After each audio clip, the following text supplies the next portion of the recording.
Okay, we've grown participants, lost participants, but that's just the way it is. Oh, and there's a dollar bill.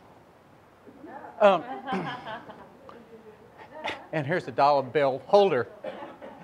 I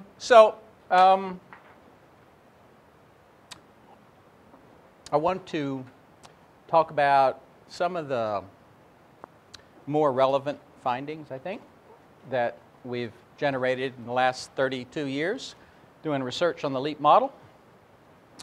And then after that, we're going to stop the 30,000-foot flyover and go to about 5,000 feet, looking at LEAP and get real specific in terms of classroom organization and how that looks like and how activities get rolled out, how instruction hopefully gets embedded in a meaningful way within classroom routines. So here's an interesting finding. If you know anything about the autism intervention literature, it's an aberrant finding. And that is, we get day one intervention effects with our peer-mediated social skill training. It's not that on day one kids are cured by any stretch of the imagination, but is their behavior different in the correct direction from baseline? You bet. That's with 87 kids. That's a big number in the autism business. And oh, by the way, it's 87 out of 87. How about that? That's a big number. That would be 100%. Those of you who are mathematically challenged. So what does that mean? Well, it could mean that Phil Strain is the most brilliant autism tactician in the history of the world, perhaps. Or it could mean that how we usually think about the social behavior of kids with autism is dictated not just by their behavior, but also dictated by the socially unresponsive settings in which most of them find themselves. I sort of think about the usual assessment of social skills in kids with autism like the assessment of telephone answering behavior in the Sahara Desert. I could observe you for 2 weeks wandering in the desert, kind of like Moses, looking for his people, water, whatever. And I would say to myself at the end of that time, poor dear, doesn't know how to answer the phones. We ought to have that as an objective for her. Well, the probability of phones in the middle of the Sahara is pretty low.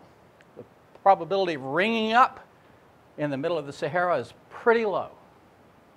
And I might make an error in judgment about your capabilities because I don't assess you in an ecology that allows for the display of your behavior. So if your history is being around other people with autism, that by definition is not a very stimulating social environment. And so I think that what we're looking at here is not necessarily my brilliance, although if you'd like to entertain that for the rest of the day, you can have that illusion.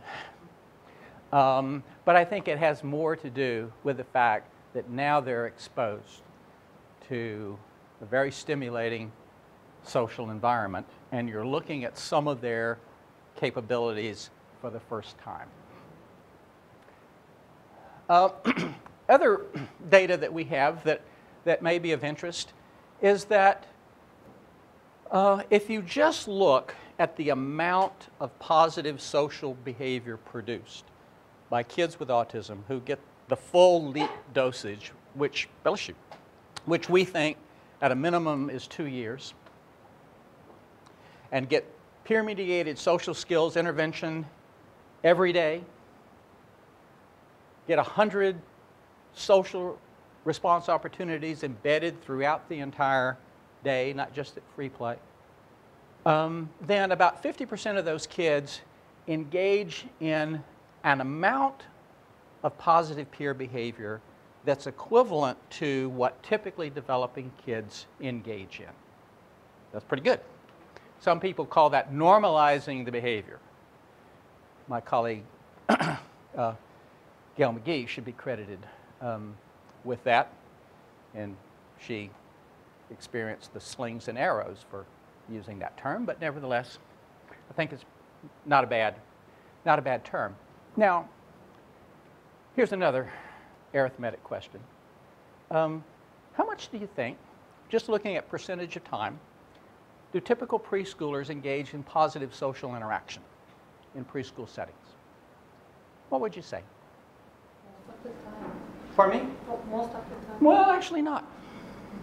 20%. Who said 20? Who? Wow. Have you been to a presentation I've given before? You read a lot of the developmental literature? Wow, damn. You just got reinforced for reading. What a weird experience that is. You must be in graduate school. It's a doubly weird experience. So now you know there's potentially something functional. No, being silly. Yeah, it's about 20% of the time. So if you just look at how much typically developing preschoolers are playing with each other during free play, when they're free to do whatever, it's about 20% of the time. Now go back and think about a lot of the objectives people have for kids with autism that they write down. Here's where we get into silly world again. Like 80% of the time, that would be social hyperactivity disorder. If the baseline is only 20. Now, it's not that kids are inappropriately engaged. Well, some of them are. Some of them are exploring gelatinous material that emerges from their noses. Oh no, they do. They're only 3, and they play by themselves, right? But it's only about 20% of the time, actually, that they're interacting in a positive way with one another. So that's the level that these kids achieve. We've replicated that with about 287 kids. That's a big number in the autism business. And we have randomly selected from our case files 40 kids, and we follow them over a 6-year period. And we take live observational data on them, kindergarten, 1st, 2nd, 3rd, 4th, 5th grade, when they are in increasingly rare moments during the school day available to actually interact with one another and not be told, shh. And we find that the effects maintain over a 6-year period. That's cool, because that's generalization across what? Play partners, settings. Means that you have to engage in increasingly sophisticated social behavior to be a part of the group. It's a nice outcome. And as I mentioned, we've done that with 40 kids that we randomly selected to follow. The other thing that we found in our single case studies is that even in a very high quality LEAP classroom, independent of specific coaching for typically developing kids to interact with their peers with autism, just being in the same environment is not worth anything. Boy, did I get a lot of hate mail from the inclusion people, because they thought I was on their side. And I sort of am. But LEAP is not about inclusion. LEAP is about the utilization of typically developing kids as therapeutic agents, and inclusion is an artifact of that fact. It's not that peer-mediated intervention is an artifact of saying, let's have an inclusive environment. You hear the difference? And I don't know if you're going to talk about later, but how do you select the peers? Oh, question is, how do you select the peers? You know, I wasted a lot of your money trying to figure that out. And as it turns out, the best thing to do is kids first come, first serve, closest to the neighborhood, just bring them in. But I'll give you a little bit better answer now, too. This is a lot this afternoon. But as it turns out, here's an interesting factoid. Younger kids are better than older kids as peer-mediated intervention agents. So all things being equal, three-year-olds are better than 5-year-olds. By the time you're 5, you've made some critical life decisions about how the social world is organized. And so if you ask Phil to play with your friend, I might say, I do the hip thing. I don't play with girls. Or your favorite toy is a Lego. I don't play with Legos, please. How outdated. But 3-year-olds, you know, would you like to jump off a building? When? You know, they're so excited about, you know, pretty much anything and everything. It's kind of counterintuitive. A lot of people think that the older kids are going to be better. No, the 3-year-olds are ready to rock and roll. And I'm sorry, are you talking about like home-based, peer, school-based? No, I'm talking about school-based peers. Yeah, absolutely. But what we found that's so important is in if you just have a high-quality, inclusive environment, you're not going to get any social behavior change for the kids with special needs. The typically developing kids have to have a specific repertoire. They have to have strategies to make this work. Good news is that we figured that out. But a lot of people are under the illusion that just putting kids together is magic. We can't find any magic in that. It's a good enabling condition, but without instructional skills, not much happening. Can you give an example of how that would work with a typical developing child? Yeah, can you wait 2 hours? Maybe an hour? Yeah. That's my afternoon show. Sorry. And also, I keep thinking here, because it might be thinking of like being a contradiction, because if only 20% of the well-developed kids will engage in like peer positive interactions, and then you will use this only 20% of the time to develop the other ones who are like much less able to do that. Yeah, let me clarify that. So pretty much all typically developing kids do the 20% of the time. Mm-hmm. Okay. So that's really our kind of instructional goal for the kids with autism, to be able to be engaged in a positive social fashion about 20% of the time, because that's what normal social behavior looks like in the 3, 4, and 5-year-old age range. But we're going to talk about this a lot this afternoon. A lot of cool videos, too, to show you. When we first started out, I got a lot of hate mail. It said the Autism Society of America wrote a letter to the federal government, said, if you fund this grant, it will result in harm to typically developing kids. Wow, have they changed their tune over 30-something years. But that was the attitude. People will catch autism. If you're close to it, it's kind of like a virus. Jumps from one host to the next. So we were obliged to take all kinds of data on typically developing kids, basically to prove the null hypothesis that they're not harmed. And what we found out is something really, really cool. And I'll tell you this story. So the short answer is that typically, can I sit down and do this? I'm old, tired. Oh, that's good. And incidentally, I've taken off my shoes. I don't want you to think that I don't have any shoes.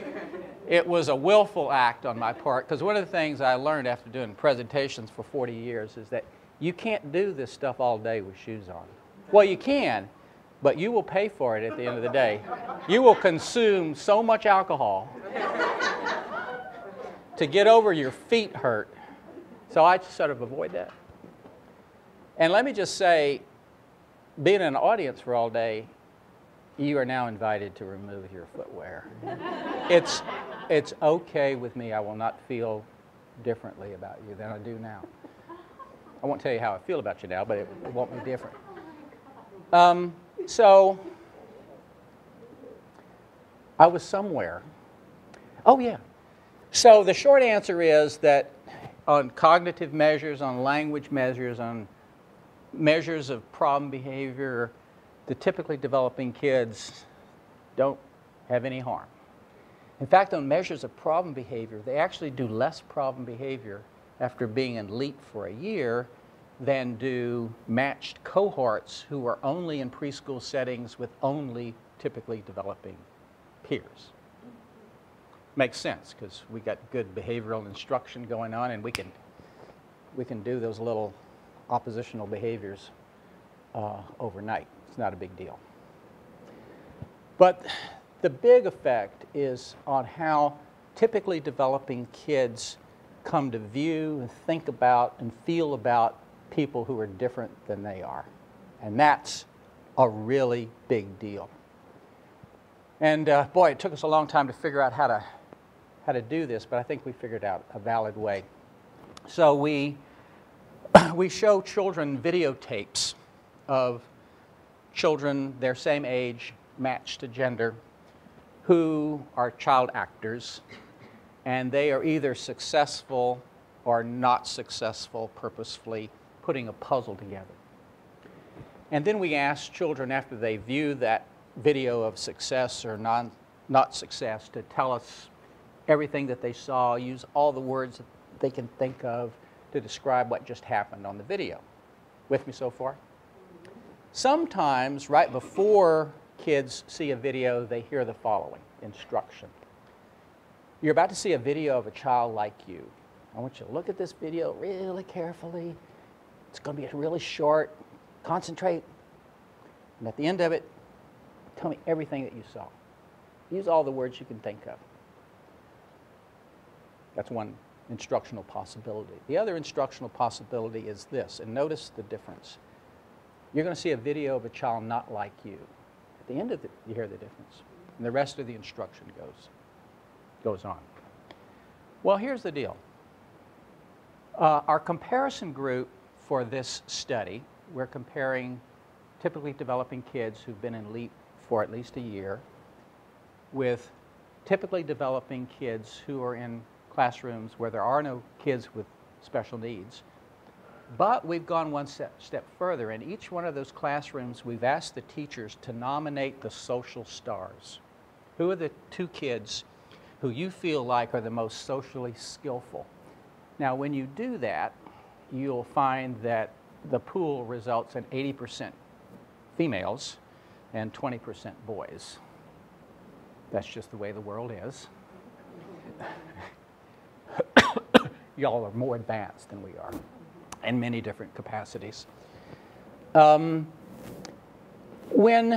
those social stars, mostly young girls, see a video of a child labeled not like them, not be successful, seeing a puzzle, and they start to respond as to what they saw, they produce many different themes. But the prominent theme is they should be punished. Now that's an interesting social world if you have developmental disabilities to grow up in it, is it not? So the analogy, which I think is not a stretch, is that someone sees you not at your best, and their conclusion about you, split-second conclusion, is you should be punished. The second most common theme is it's like they've read Pygmalion in the classroom, and they create a group. This is like racial stereotyping behavior. Perfect exemplar. They say, kids like that, they create a group. Kids like that are no good. Kids like that are stupid. Kids like that can't do stuff. So they create a group, and they generalize from a stupid puzzle to the rest of the world. It's an interesting world to grow up in, is it not? The typically developing kids who have come, first serve, we haven't screened them in any way, who've been through LEAP for a year, when they see lack of success with the puzzle, individual has been labeled not like them, their first response is, if I had about 5 minutes, I could have taught her how to do that. Now, think about the difference there. You have 2 different social worlds that you can grow up in. In one social world, somebody sees you not at your best, and basically say, I got your back.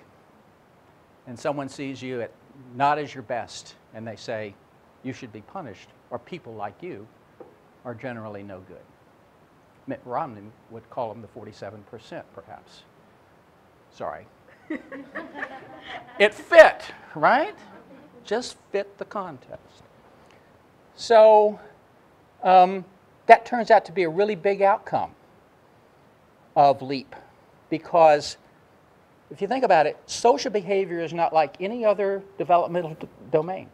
You can't do social by yourself, can you? You got to have a partner. Any of you like to dance? You're a good dancer? Have you danced with a bad dancer? And do you look like a good dancer? No, you don't. And that's the point. And that's the point. It matters who the partner is when you're talking about social behavior. And one of the primary characteristics of individuals with autism is problems in the social domain. They can't fix that by themselves. It's an unfair pull to ask. It makes a difference who their partners are. Yes? How about, I would think parents would be concerned, parents of typically developing children, about the pre-academic skills. Sure. Yeah, and what we do in recruiting families, I will say that in most LEAP classrooms around the country, there are waiting lists for typically developing kids to get in because they're generally more high quality in environments. The other thing that we do is, since we take typically developing kids first come, first served basis, when you do that, you're going to have kids who overall are doing fine, but they might have a minor motor delay or speech delay or whatever. And so for those kids, we'll do, it's not formal, they're not identified as needing special ed and related services, but we'll do a very individualized, intensive intervention program for them. And so the other thing that we do is that we show videotapes to prospective parents and say, here's what it looks like, and judge for yourself. And most parents are really happy to have their kids participate that way, and especially around this component of helping their peers, because most parents have an intuitive understanding about the importance of that for their kids, whether they have special needs or not. And as it turns out, you know, if you just look at the general population, Steve Asher has suggested that maybe 20% of kids in this culture have significant social behavior delays. They don't have disabilities, but they have a hard time making friends for whatever set of reasons.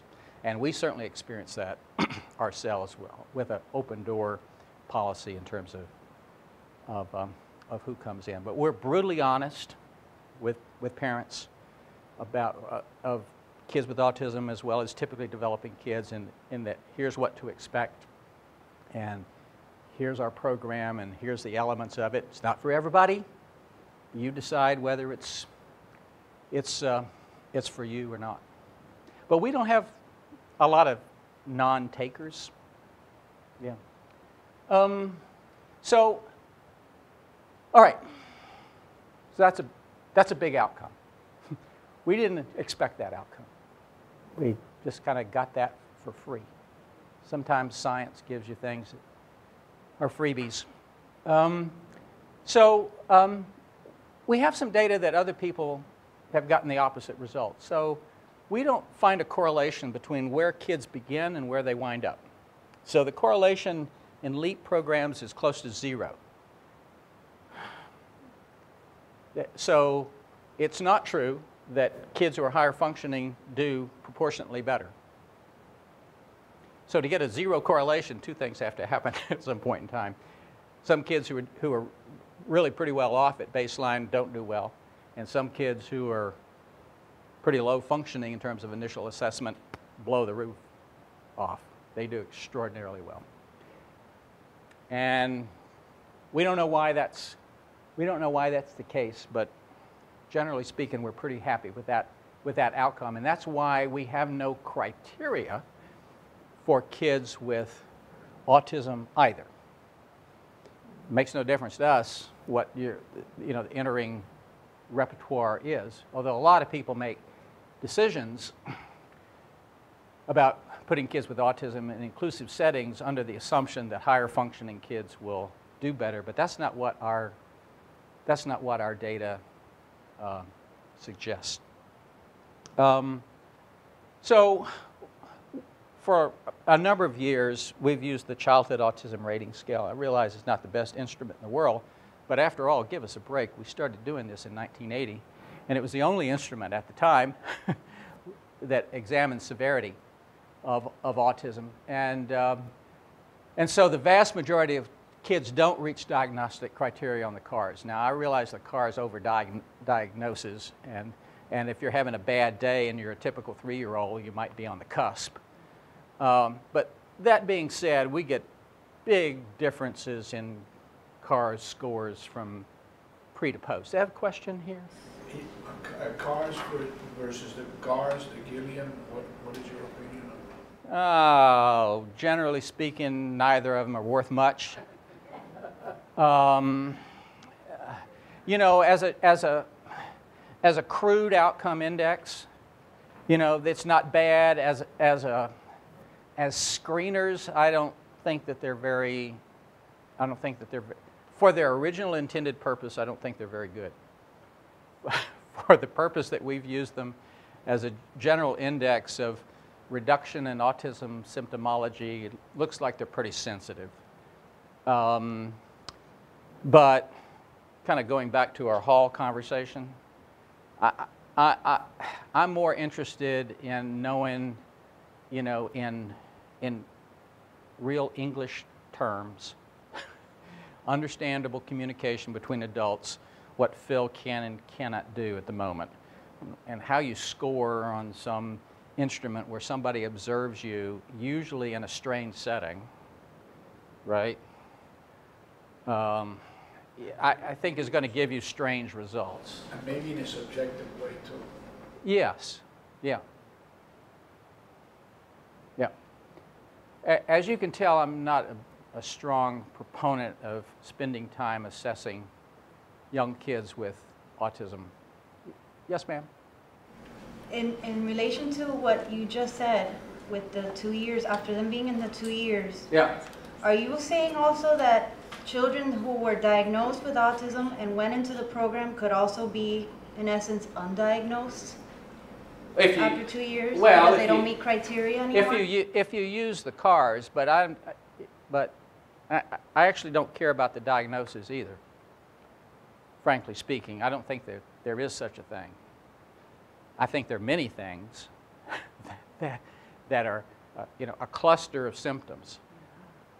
And I'm only interested in people doing things that they couldn't do at the beginning and not doing things that are inhibiting of a quality of life after they experience some intervention. And where that falls out in a diagnostic world, I think, is, relatively speaking, immaterial. I mean, my case in point is the incredible rise in the diagnosis of autism, which, if you think that's a real incidence, then I don't think so either.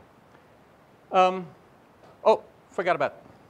So early on, when we were doing our work as a part of a psychiatric facility in Pittsburgh, where we had the ability to refer people to mental health specialists, where we found baselines that needed to be intervened on, we were using the Beck Depression Inventory and the Parenting Stress Index to look at depression and stress in families, and we found about 30% of our families were blowing the top off the Beck Depression Inventory and also blowing the top off the Parenting Stress Index. Not a good predictor of long-term positive outcomes for children with developmental disabilities. We know that from Carl Duntz's research now. If you don't impact those kinds of factors in early intervention, no matter what you do to the kid, the kid's prognosis is not good long term. So not only do we see reductions in stress and depression, and we can't attribute that directly to LEAP because, as I said, when people were showing clinical signs, we would refer, and in most cases they would accept at that point in time free services from adult psychiatry. So I'm pretty sure that that probably had a significant impact. Excuse me, I spat in your direction. That happens when you're a speaker and you speak for long periods of time. I will remove myself from close proximity to victims. Sorry about that. Now, you will tell me if I start getting that white junk, right? That's another speaker hazard. Thank you. I appreciate that. I don't want to embarrass myself. I am being filmed, you know. As you can tell, I'm really worried about my impression. So we also know that the family skill training results in really nice changes in kids' appropriate behavior in routines, as well as their compliance to reasonable requests that their parents make. It's kind of two topographies of behavior that we assess. Pretty simple, pretty straightforward. I mentioned that earlier on that we're obsessed about this whole generalization thing. And one of the things about generalization, if you're serious about it, you have to equip the learner with generalization capabilities themselves, right? Because you're going to go into some kindergarten environments that suck. Technical term for lack of instruction, lack of clarity, lack of support, lack of books, some places, lack of food, go on down the list. So one of the things that we spend time doing is teaching kids to self-monitor their behavior, self-reinforce, such that they are equipped themselves to manage their own behavior. My colleague Diane Sonata has done a series of studies, really simple tricks to teach kids to self-monitor a variety of different behaviors. But we're encouraged that, in the second year program, kids can monitor their own behavior, know when they are engaged, and reinforce themselves. Don't have to wait for something from an adult to tell them they're doing well. And we've used a variety of different developmental assessments. We use the McCarthy now.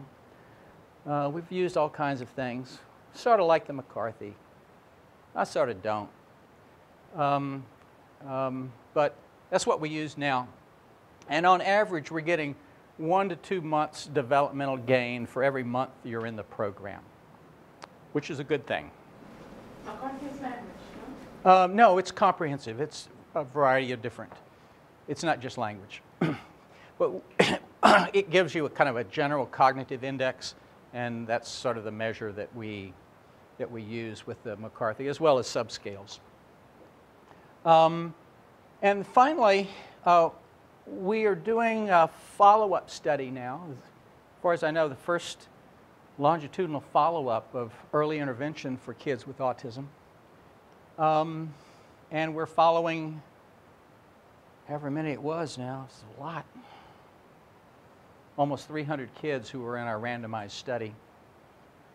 And we're finding some really nice outcomes. But we're finding that it's, Skinner said a long time ago, something that was often forgotten, that behavior is a function of environment. And because you're now in kindergarten, it doesn't mean that the environment went away. Neither does it mean that the preschool environment is the most important or pivotal environment in your life. It's the contemporaneous environment that's the most important environment in your life. And some of these kids go to great kindergartens, and some of them don't. And their behavior is exquisitely sensitive to the environments that they find themselves with. So I'm excited about being able to do this and being able to document the fact that it's not about early intervention. It's about early intervention plus continuing quality environments. That is where the money ball really lies here. So you can't rely on an early intervention inoculation and assume that somehow that's going to keep kids on the right path throughout their life, especially if they wind up in a troubled kindergarten, first grade, etc. So let's go down to about from 30,000 to 3 feet. Talk about some things that we've learned in LEAP along the way. This is the true confession part of the presentation, or mistakes I've made along the way, but I did reform. I paid attention to the data. So when we first started doing LEAP preschool, we had a 50-50 ratio. That's because I didn't know what I was doing. That's the truth. And my friend Mike Goralnik, who was at Ohio State at the time, doing one of the early preschool intervention programs, had a 50-50 ratio in his classrooms. I thought, Mike's smart. I'll do what he's doing. So that's where we started out. Wow. 6 typically developing kids on average, 6 kids with autism. Recipe for disaster, as it turned out. Although if you read our early studies, we got pretty darn good outcomes. But by having data systems available and being kind of sensitive to what was happening, here's what we found to be the shortcomings of doing that 50-50 split. And that is that over time, if you looked at the individualized plans for the kids with autism, let's say you 4 have autism, and I got an individualized plan for you and an individualized plan for you, and sure enough, your plans look alike. And, you know, yours look like theirs, and son of a gun, we've got one beautiful plan. What do you think was going on? Had some really well-trained adults. Relatively speaking, I was paying them well. Yeah. But the lessons aren't going to be individualized enough. They're going to use a lesson that will take care of everybody's needs as much as possible. Yeah, exactly. You know, we were just like burning the adults up. It was too hard. It was too hard to do an individualized plan for 6 kids. And so what do? You start homogenizing where you should not be. And that's what we found over time. And then, I sort of previewed this earlier, we were getting the missing data. Where's the engagement data on Phil? Oh, gee, I got so busy today, you know, it's like, you know, and Susie had a meltdown, and I didn't get to it. Well, where's the engagement data on Phyllis? Well, you know, my paraeducator had a migraine, and she had to leave, and we were short-staffed, and where's the engagement? You hear what I'm saying? And we were doing the same thing with people there. We were burning people out because we were asking them to take too much real-time data, and then the data just went missing. That's not very good data if it's not there. Or if people start making stuff up on the fly. The other thing that we found, and I owe my dear friend and colleague Gail McGee maximum credit for this, because she did the first study, and we did a replication shortly after, because I hadn't seen it, but sure enough it was there. If you have an inclusive setting with equal numbers of kids with autism and typically developing kids, the probability at any one point in time of kids with autism being in physical proximity, I won't hit you, being in physical proximity to other kids with autism is high, right? Relative to having perhaps 3 kids with autism and 9 typically developing kids. That makes sense to you? Well, here's the phenomena that we both found, and that is that your autism symptoms, if you will, let's say you self-stim, would get worse when you were in physical proximity to your peers with autism. How about that? That's not a bad, that's a really bad outcome, right? Spiking in autism symptoms. And so we said to ourselves, oh, geez, I mean, are we, and have we, just unwittingly, because we got so many kids with autism in this setting, created a circumstance where there's a high probability of being in physical proximity to other kids that, for whatever set of reasons, and I don't pretend to know the behavioral mechanisms behind this, that causes this spike in autism symptoms. That wasn't a great outcome, and that caused us a lot of concern about the sheer number of kids. The other thing that we were noticing is that over time, our typical kids weren't getting more fluent in terms of their peer-mediated intervention role. They were becoming more dependent upon adults for reinforcement of that behavior. And we were thinking the opposite would happen as you become successful in doing this. You know, that'll be reinforcement that, if you will, is intrinsic to the task. Not the case. And as it turns out, we were creating the dreaded buddy burnout. So if you have a 50-50 ratio, right, and you're doing this peer-mediated intervention, the likelihood of you, as a typical developing kid during free play, spending most of your time with a kid with autism is pretty high, right? Versus if you were in a situation where they're far more typically developing peers. And so those were some of the problems that we saw. So we just decided on the spur of the moment, and my staff went into revolt because they actually thought that they were happy doing what they're doing. And well, they were happy doing what they're doing because most people are happy doing what they're doing. And if you propose doing something new, then it's automatically bad. But anyhow, we went to a 3-to-1 ratio. And just by changing the ratio, not changing our instructional practice, not changing anything else about the routine or the protocol of LEAP, we got the following kind of results. And we hadn't thought through this either, but we got far more generalization opportunities, right? So in one situation, in a 50-50 situation, the likelihood of interacting with multiple typically developing kids is not very high.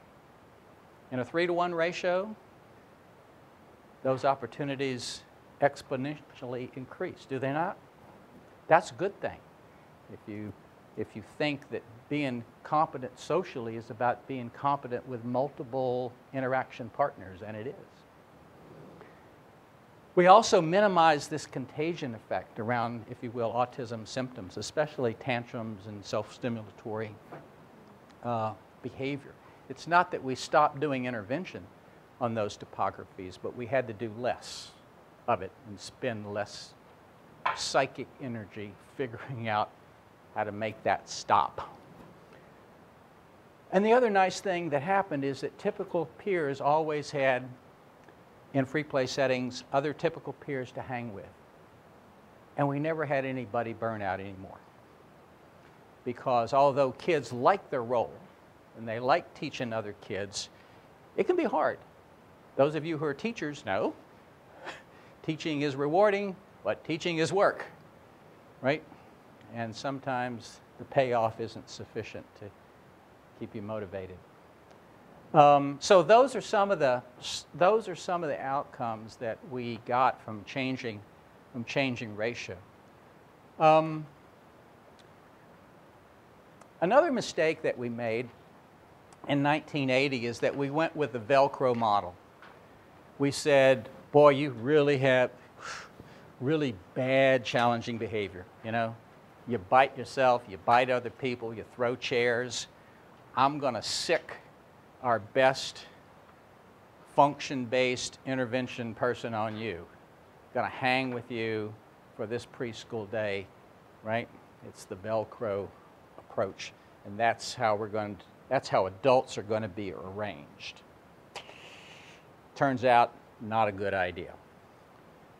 As it turns out, it's best not to be in a man-to-man defense. Excuse the football as well as basketball analogy, as well as hockey analogy, as well as soccer analogy, as well as, well, get the point. A zone defense is much better. Have to give credit to Todd Risley for figuring this out a long time ago and running typically developing child care centers, and that is that adults have zones that they are responsible for, as opposed to people who they track like a hound dog throughout the preschool day.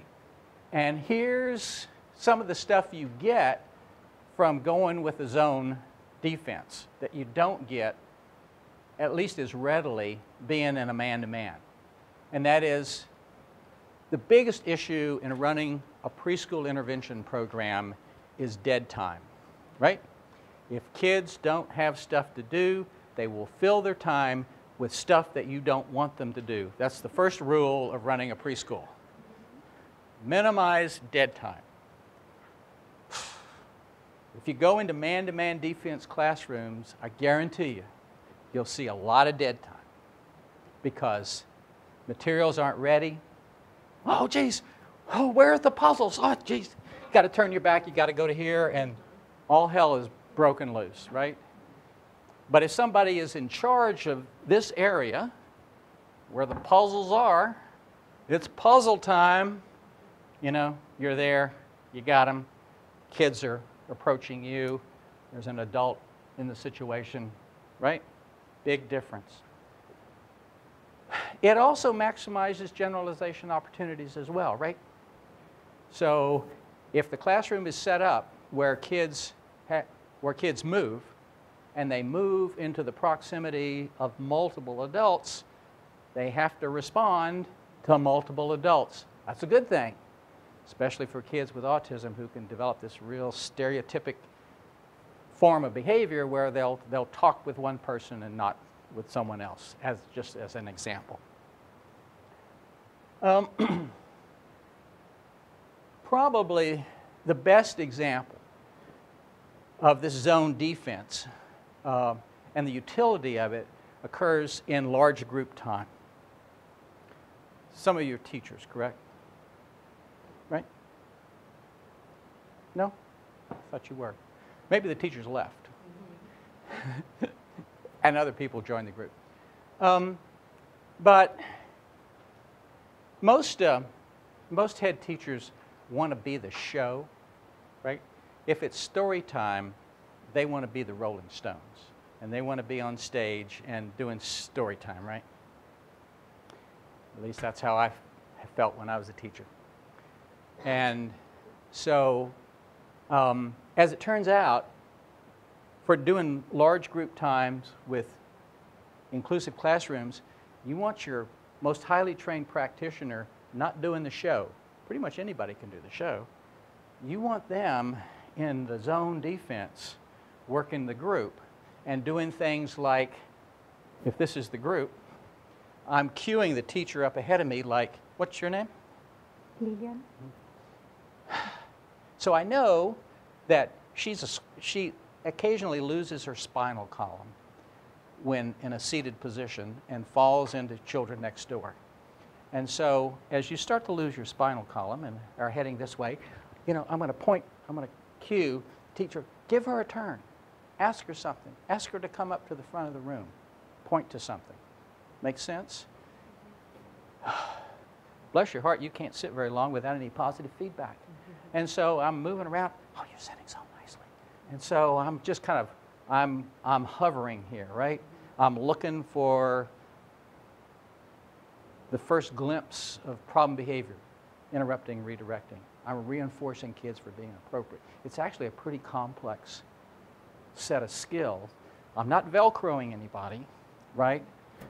I'm working this part of the field. I'm working this zone. So here's an example of this happening. And so you'll see a really well-trained behavior analyst who's in the back of the group doing this role, and watch carefully what she does, because there's a test that follows, an oral test, in case you were worried. Okay, Kaylee, come choose a song.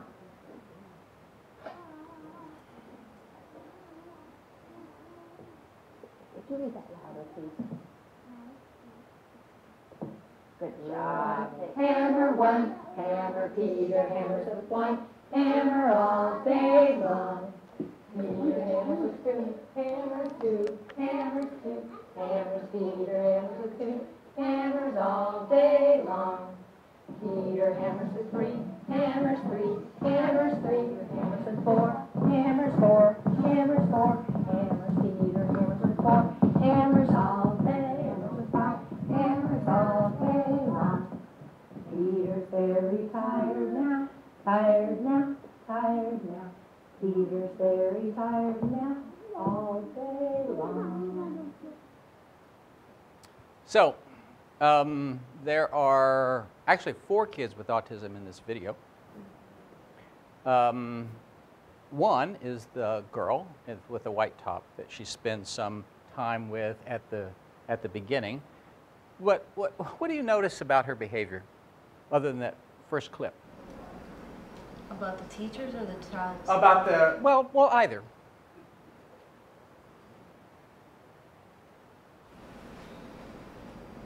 She's praising her even though she may not be exactly doing it right. She's still saying, let's do this, or I don't know. Still Okay. trying to be positive the whole time. Yeah? Anybody else? What else do you see? She tried to imitate the others. Well, yeah, and she's doing it, right? And she's participating for the rest of the time, right? The little girl in the white top, as well as the other 3 kids with autism who would be hard to pick out, I think, because of their high level of engagement here. Is she interacting with Michaela when Michaela is actively engaged? No. That's a big deal, because what's appropriate behavior in this context? To, right, independently sit and participate in this circle activity. And this person is kind of going back to this analogy of zone versus man-to-man. One of the temptations of man-to-man is that you don't ever get off your man. And if you never get off your man, the man never has an opportunity to be independent, right? And that's really important in this activity if you think of a socially valid outcome. It's one thing to sit with an adult right next to you. It's one thing to sit independently and participate. And so that's what she's going for here. She also makes another contact, right? During that video clip, she walks over to where there's a couple of boys, and she gives a little tap. You don't know this, but I do. So there's a little guy, doesn't have autism, but he's new to the classroom, and she's just giving him a quick, oh, that's so good, you're sitting so good. And she's in and out, but she's making a call in the moment that I should probably move in here. And give him some positive feedback. So that's just a little example of what my friend Eileen Schwartz calls invisible support. It doesn't look like fancy intervention, but it's actually pretty complex and very thoughtful, and the timing is exquisite. It's a very high fidelity use of cueing and prompting and reinforcement with the goal of maximizing the independent behavior of the kids in that circle time. So the other thing that we did early on that we stopped doing is that we got obsessed about where kids were headed after preschool, that is to kindergarten. And kindergarten can be a pretty boring place. And if you think about appropriate behavior in kindergarten, it looks a lot like this. Tell me what to do next, right? It's like the classic be still, be quiet, be docile. You know, that's the ideal kindergartner and first grader. And so we were trying to prepare kids for that environment, and I think we sort of went too far in one direction and having a lot of sitting time and you know, the phrase that we use is the dead person time. That is, a corpse could be scored as engaged in positive behavior. Right? You could just be there.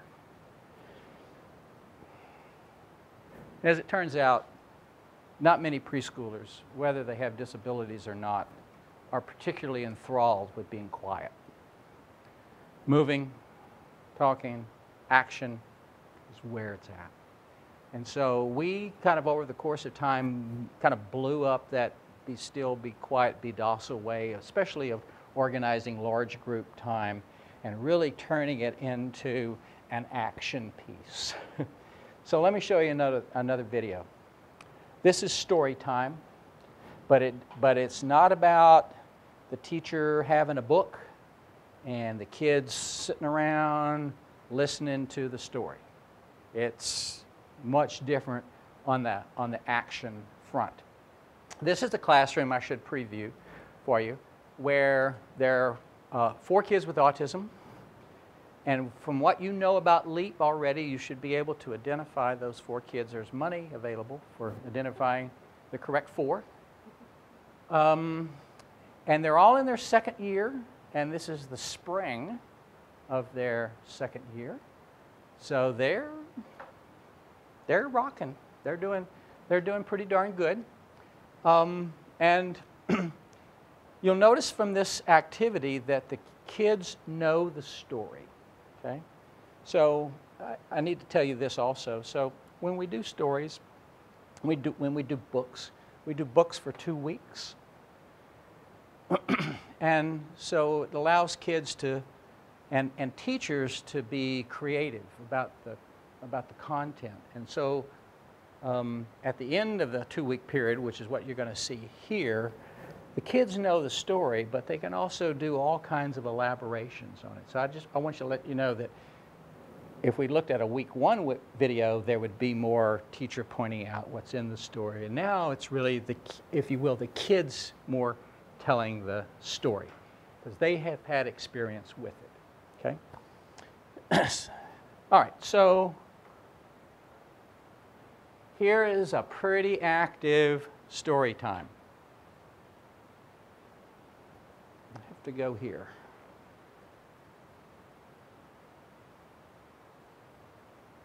Can you put a mitten on your hand? Yeah. Sure you can. Can you put a mitten on your other hand? Yeah. Okay. Are these mittens or are they gloves? Gloves. Are these mittens? Yes. All right. Is this mitten going to fit on my hand? No. Why not? It's too big. It's big. Can we try it? The animals did they go outside the mitten or did they go inside the mitten? Fit inside the mitten. No. You're rolling inside.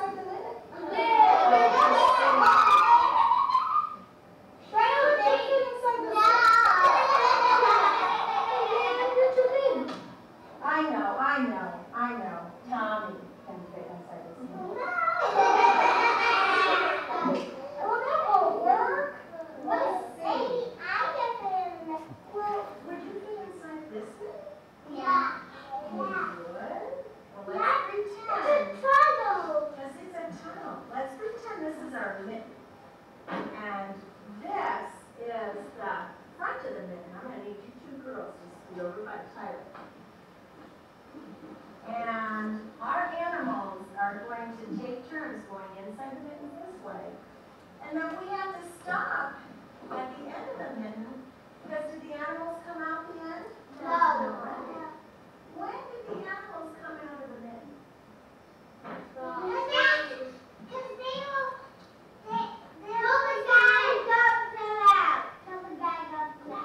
Till somebody dumps them out. Can you remember in this story? Who sneezed? The bear sneezed. And you guys are going to have to sneeze. What made the bear sneeze? The mouse. What did the mouse do? The mouse was nose. And he sneezed. Achoo. So you guys are Achoo. all right. Let's turn the page. We're going to see who's going in the mitten first. Mittens, Grandma, they have 2 mittens as white as the snow. And not white.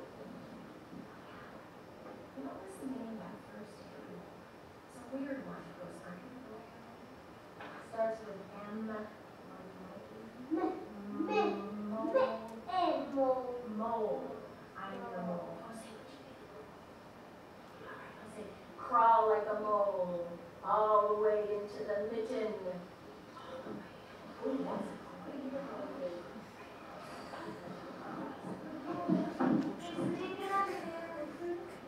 and the mole got inside the mitten, and he was warm and cozy.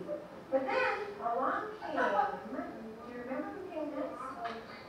Bunny came next.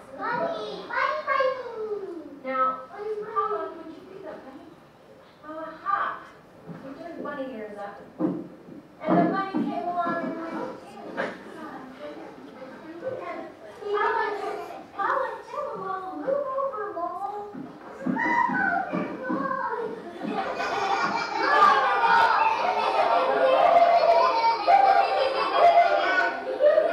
So the mole made room for the bunny. Eyes on the back. And he's got his prickers on. He tries to and the mole and the bunny move over. And she kindly says, move over. Who comes next? You guys remember? The fox is in. Joshua. With the bear comes in, and there's just enough room for the bear. Move over, please. Now, I need a really quiet little mouse. Who would like to be a little quiet mouse? Jason, is there a little mouse? You guys are going to have to turn it up. Okay, now wait, Jason, wait. We've got to tell them what's happening first. Tell them what's happening. All right, animals in the mitten, listen carefully. The mouse is going to come, and the mouse is going to tickle the bear. When we say achoo, you may come out. Ready, mouse? Everybody help us.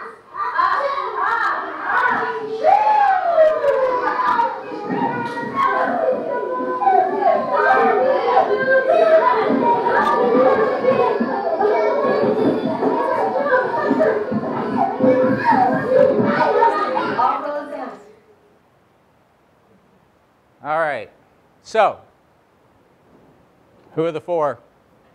Think. One of the things you learned about LEAP is, right, we're maximizing kids' opportunities to respond. That's a hint. Who might the 4 be? Any takers? Anybody want to take a risk? Not the bear. Who are the 4? I know 4 went in. Well, you're close. You're close. He said, well, 4 that went in, but there were more than 4 that went in. The rabbit? No, I'm talking about the 4. I don't remember, but the boy that was standing, that the teacher came and prompted him to sit down, and then he eventually sat down just before the teacher went. Is that one of them? I don't remember what animal. Yeah, you got one, but that's not the big hit. All right, do I have to tell you? The girl in the red sweater? It was the first 4 that had turns. So if we want to maximize kids' opportunities to respond, it's the first 4 kids who went into the mitten. So they were pretty engaged, right? And now let me ask you a follow-up question. Think about what you just saw. What skills were kids practicing during story time other than sitting on your bum and listening, which is usually what story time looks like, right? What were they practicing? Following direction. Following directions, you bet.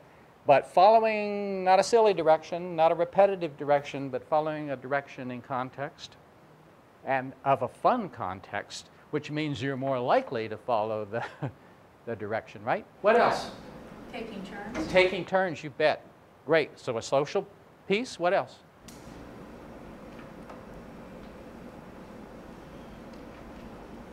Recalling the story. Recalling, yeah, you bet.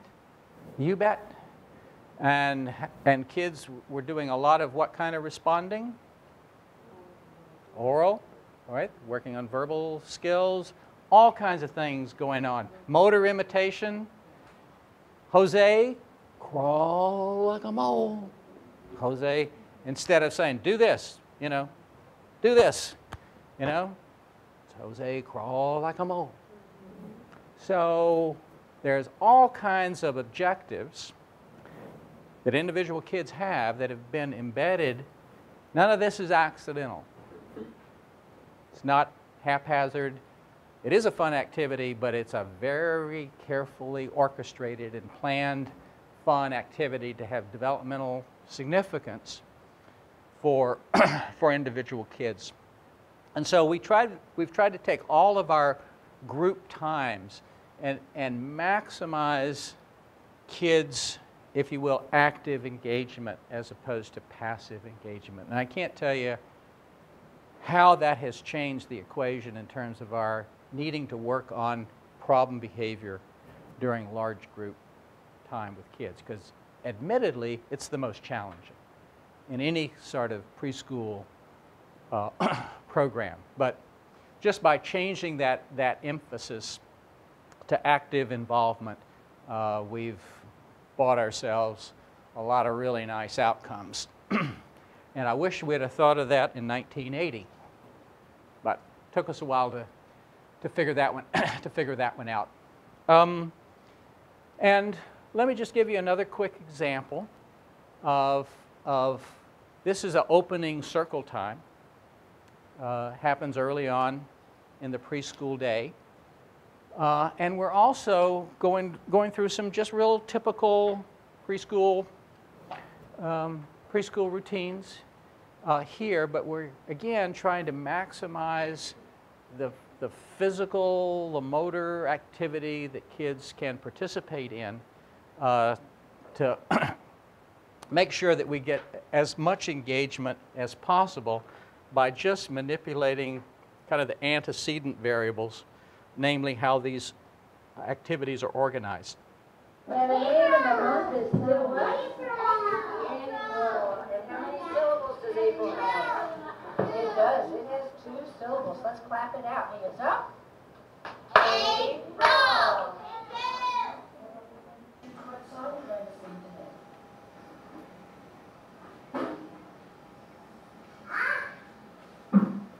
What song should we sing today? Okay. What is that one? Do the spider? Okay. So first we have to clap. Hands up. Ready? There are 7. There are 7 days of the week. There are 7. There are 7. There are 7 days of the week. Okay, you can do it. Turn around. Sunday, Monday, Tuesday, Wednesday, Thursday, Friday, Saturday, Sunday, Monday, Tuesday, Wednesday, Thursday, Friday, Saturday. Every single hand, okay? Ready? Sunday, Monday,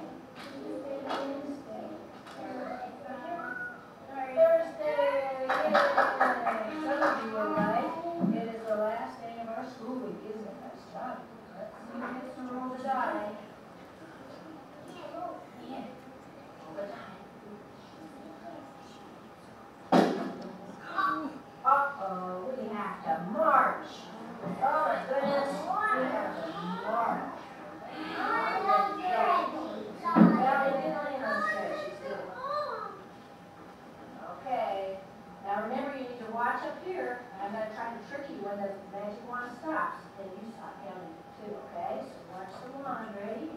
1, 2, 3, 4, 5. I tricked some of you, stopped on 4. 5, 6, 7, 8, 9. Good job, I didn't trick anybody that time. 10, 9, 6, 7. Of course it isn't. 28. 28. We're missing a number. Well, I'm not sure yet. I was going to say. You try.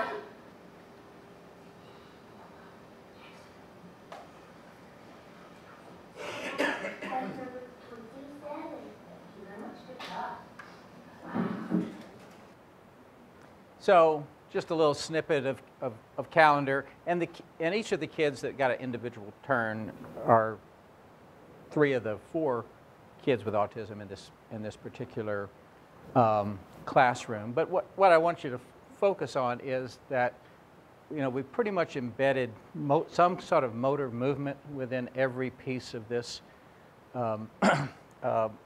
little routine. So any questions or comments about that before we move on?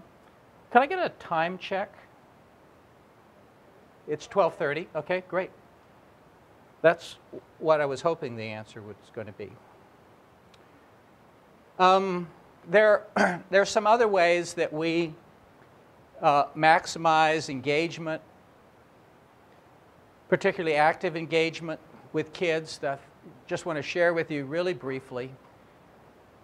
And that is that we basically take all of our toys and materials at the beginning of the school year and divide them into thirds.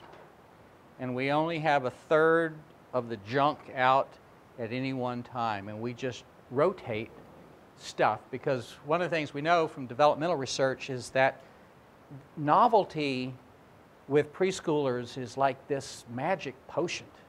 It's like they start behaving for free. You know, if they have a novel toy, they play together, their engagement is longer, their engagement is more positive. And so the more you can create the illusion of novelty, and the good thing about preschoolers is you can take things away for a couple of weeks and bring them back and, whoa, I've never seen this in the world before. What is this? You don't have to like buy new junk. You just have to like put it away. Parents, it's a cue for you. Lock it in a closet somewhere. And you bring it out, you know, it's like, whoa, this is new stuff. And so we rotate everything. So we change our centers, we change toys, we change materials to maximize the kind of free engagement that you get as a function of kids being, from their perception standpoint, in a novel situation. They just see it as more fun. We also use books as themes to organize the classroom. And as it turns out, this is really helpful for everybody, because all things being equal, preschoolers like to predict their universe. They like to know what happens next, just like you do, right? With your day planner, with your whatever device you use to let you know what you have to do next. And so, for example, if the book is The 3 Little Pigs, the book is not just about something that is read or acted out at story time, but the art activity during the day will involve cutting out, pasting, putting pigs on a spit, whatever. Creative activity one wants to engage in. At circle time, if you pass out a prop to saying, Mr. Sun, Sun, Mr. Golden Sun, please come out and shine on me. Mr. Pig, Pig, so we'll pass out swine. So we try to embed the story across all activities such that kids kind of know this is what we're going to be doing for the next couple of weeks. Turns out it gives us a lot of good behavior for free, not just with kids with autism, but with the typically developing kids, because they know what's coming. They can predict. It's a good thing. Here's another thing that we learned, and you probably already know this already from caustic things I've said about standardized assessments in young kids with autism. Our experience tells us that this is a waste of time and money. But there's one form of assessment that's really worth the time and effort, and that is to find out what kids' reinforcer preferences are. And we use a protocol that we've adapted from Wayne Fisher's work. And so we start off that search for a reinforcer. And let me just say what we mean by reinforcer. We mean if kids are presented with the contingency, namely, if you do this difficult thing, it's difficult for you, then you get access to this. And that's the key part. It's doing something difficult. You get access to it, and you'll say to yourself, that's worth it to me. I have a hard time producing verbal language, but I'll give you some verbal language if I get to play on the computer and play a specific game on the computer, just as an example.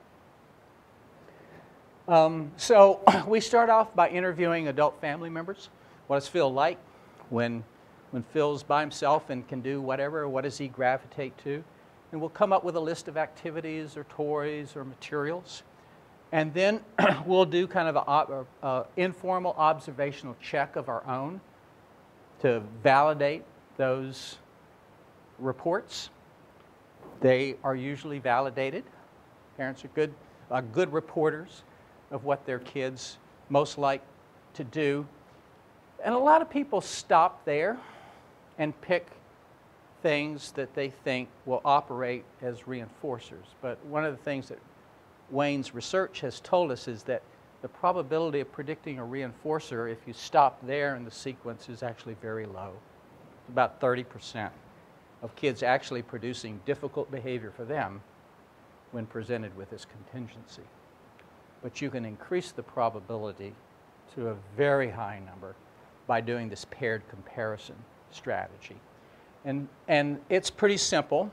So let's say that we find that I'm only going to take your stuff for a brief period of time. She's looking at me like, it's mine.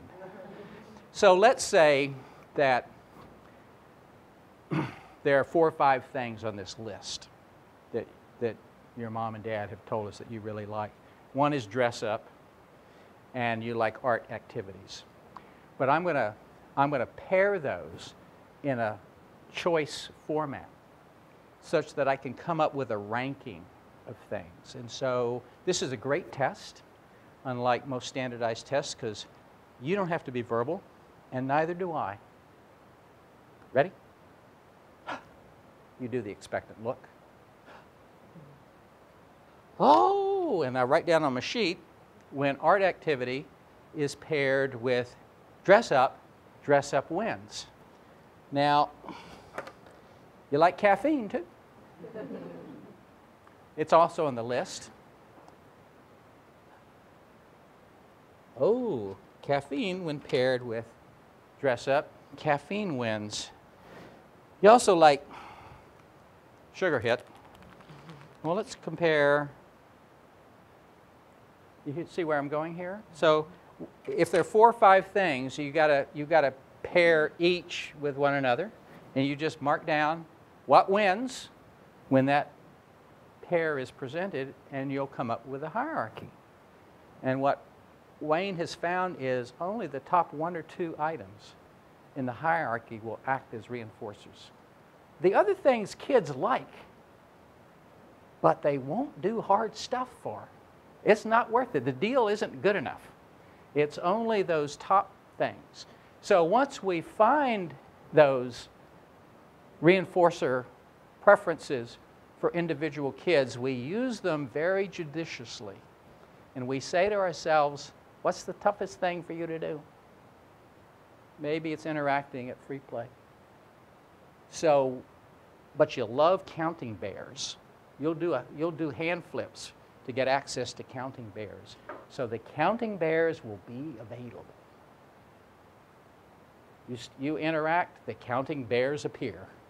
That's the deal we're gonna provide you. And so we're very careful about using those top things. Only use them selectively, and only use them on really difficult tasks for individual kids. Now, you're probably saying to yourself, how long is that test good for? And the answer is not very. And so the suggestion that I had for you based upon our experience is you probably have to do it every 3 months, because kids change their mind. They love it one day, and the next day, I could care less. But let me give you another tip. Every time we're doing an intervention, and as a part of that intervention, we are providing some sort of external reinforcer, which is not true with every intervention. But if we are, and the data don't look good, the first thing we do is change the reinforcer. And pretty much, about 80% of the time, that's it. It was the right choice at the beginning, but the kid decided that I no longer like counting bears, thank you. I would like something else. Give me a slinky, and I'll interact. So, just a little tip about, about reinforcer assessments. And the nice thing about this, it's fun. We do it in just real brief, like 5-minute little segments. And over the course of 2 or 3 days, you can go through, a list of maybe as many as 10 things. Although usually parents only report 5 or 6 things that their kids really, really enjoy. Sometimes you'll get things on the list that you don't want. So what does your kid really like to do? Spin in a circle?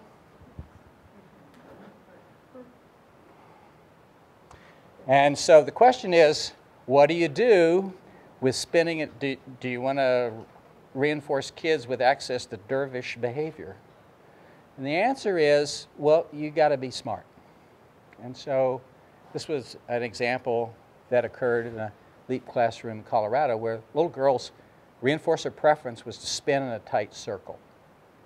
And so we ask ourselves, can we normalize that such that she doesn't look odd?